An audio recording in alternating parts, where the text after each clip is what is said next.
వచ్చే రోజుల్లో ఎటువంటి ఇది ఉన్నా ఆయన కొంచెం బిజీగా ఉన్నా నేను మీ అందరికీ అండగా ఉంటానని చెప్తూ ఇక్కడికి ప్రత్యేకంగా వచ్చిన మన మీడియా మిత్రులకి అండ్ ఆల్సో ఆల్ ద మహిళలకి ఈరోజు వాన్ అనుకొని చూడకుండానే మీరు అందరూ వచ్చారు. సో నిజంగా మన భీమిలి ప్రజలు ఏంటనేది ఈ చిన్న మిహినీ మహానాడులోనే చూసామంటే ఇంకా నాకు తెలిసి మహానాడులో దబుడి దిబుడే.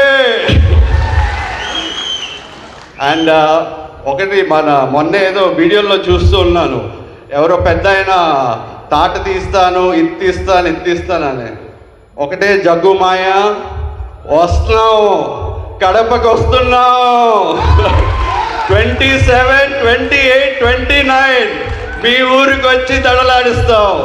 అప్పుడు దాకా దయచేసి మీరందరూ కూడా మీ అందరూ సోదరులతో మనందరం కలిసి ఈ 27, 28, 29 కడపకి వెళ్ళి ఈ మహానాడు మన దివంగత ఎన్టీఆర్ గారి జన్మదినాన్ని మనం ఘనంగా జరుపుకోవాలని కోరుకుంటూ జోహార్ ఎన్టీఆర్, జోహార్ సీఎం సార్, జోహార్ లోకేష్ అన్నయ్య, జై గంటా, జై గంటా, జై హింద్.